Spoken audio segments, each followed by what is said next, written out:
Rachel Zegler was supposed to be untouchable, handpicked by Steven Spielberg, crowned Disney's next princess, a voice that could silence a room, a face made for the spotlight.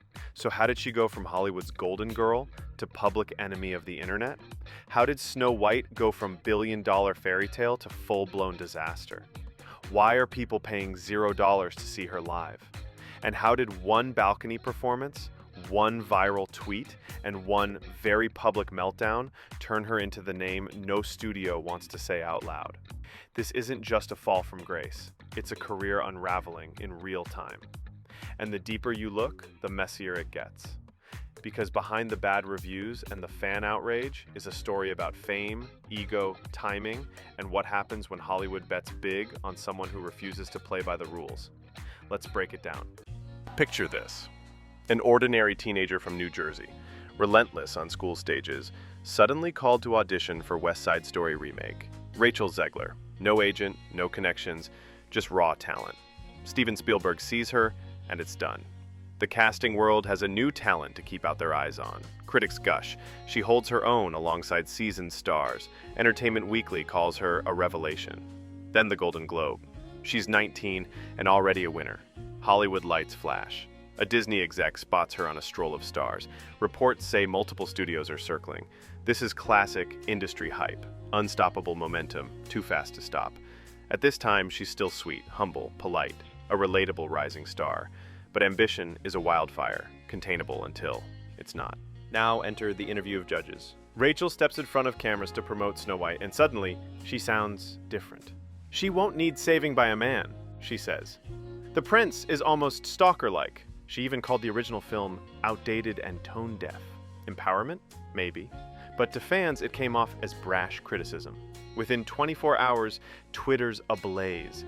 People share tribute shots from childhood with captions like, "You betrayed my innocence." On Reddit, rage and disappointment.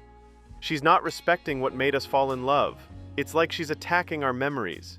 The interviews are shared on YouTube, dissected. People overemphasize the tone, lavish in voice inflection, dismissive in phrasing.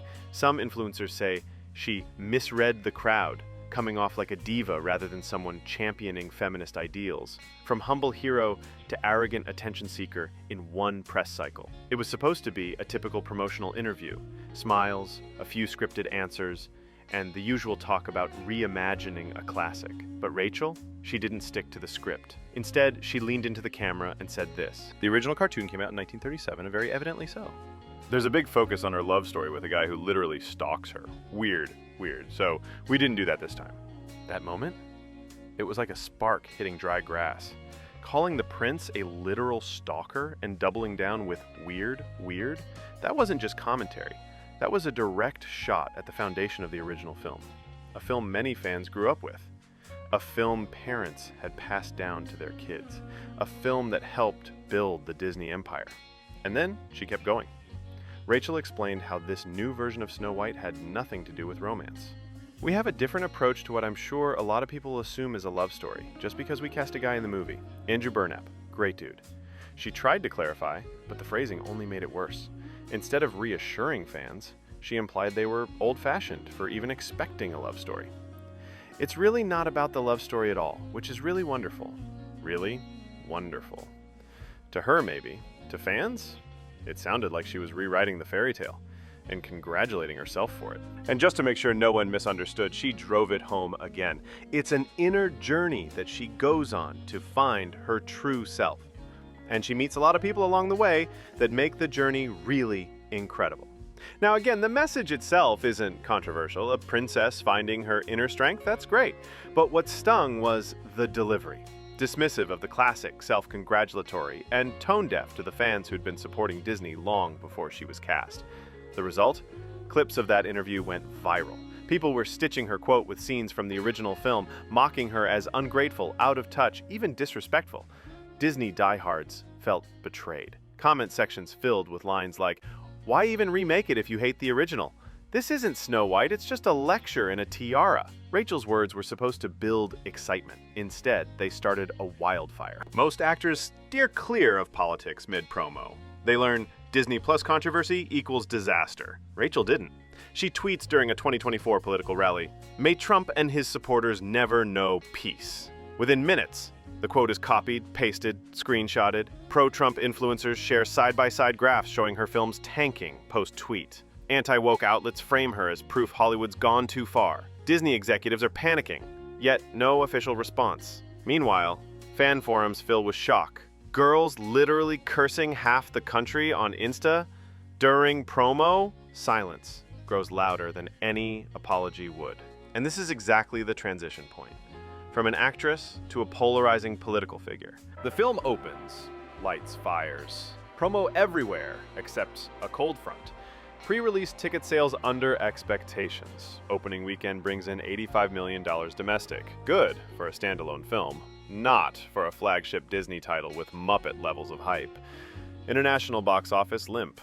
One fan tweeted, "I wanted to support her, but after everything, I can't spend on this." Disney acknowledges, quietly. Multiple PR teams refocus ad dollars on Guardians 3 and Pixar. Snow White sits in limbo on streaming listings. Billboard and kids' toy aisles show no sign of merchandise. In just 4 weeks, theaters begin to drop it, quietly. Box office analysts whisper of Snow White syndrome. Legacy films built on nostalgic goodwill collapsed by star controversy and political missteps. London calls, hoping Evita could re-establish her stage credibility. For a moment, optimism blooms. Palladium's front-of-house staff shake their heads. Ticket sales strong after the first week. No Disney shadow. Then the balcony stunt. During the most iconic number, instead of commanding center stage, Rachel walks out to the audience balcony and starts singing to passers-by. The headline reads, "Snow White's Snowflakes. Balcony flop." Audience reactions vary. "I paid £250 and watched it on a screen? Are you kidding me? It was touching to sing for real people, but she left paying patrons short." The narrative is now live, not just in tabloids. Critics drop scathing reviews. Spectacle, not substance. Self-absorbed theater gimmick. Social media feasts. Every observer takes a side. Production announces technical difficulties, promising to fix it. But memes already immortalize the balcony moment. Nights after the balcony stunt, ticket sales crater. The theater tries pay what you want Friday nights. Some go free due to lack of demand. Trad reviews wave confusion. Audience half empty, energy flat. All theatrical power collapsed in the space of one gimmick. But critics can't ignore Rachel's actual talent. Voice like glass, commands the stage. So the story becomes not that she can't perform, but that she's overshadowing herself. Self-sabotage through spectacle, not ability. By week 4, she's losing control of the narrative and paying for the damage with empty seats. Flash forward, interviews in quiet corners. Rachel admits she's in therapy.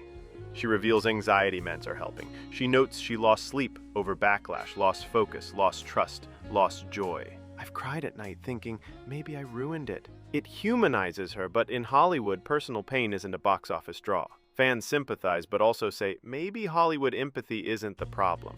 Maybe humility is. Backstage whispers from Snow White sets. "She tried rewriting lines," says one source. "She kept asking for phrasal shifts, changing entire dialogue blocks. Not meanness, just a strong creative streak. Unless you're Spielberg or Disney royalty, that's called difficult." Once that reputation sticks, and combined with faltering box office, studios start passing.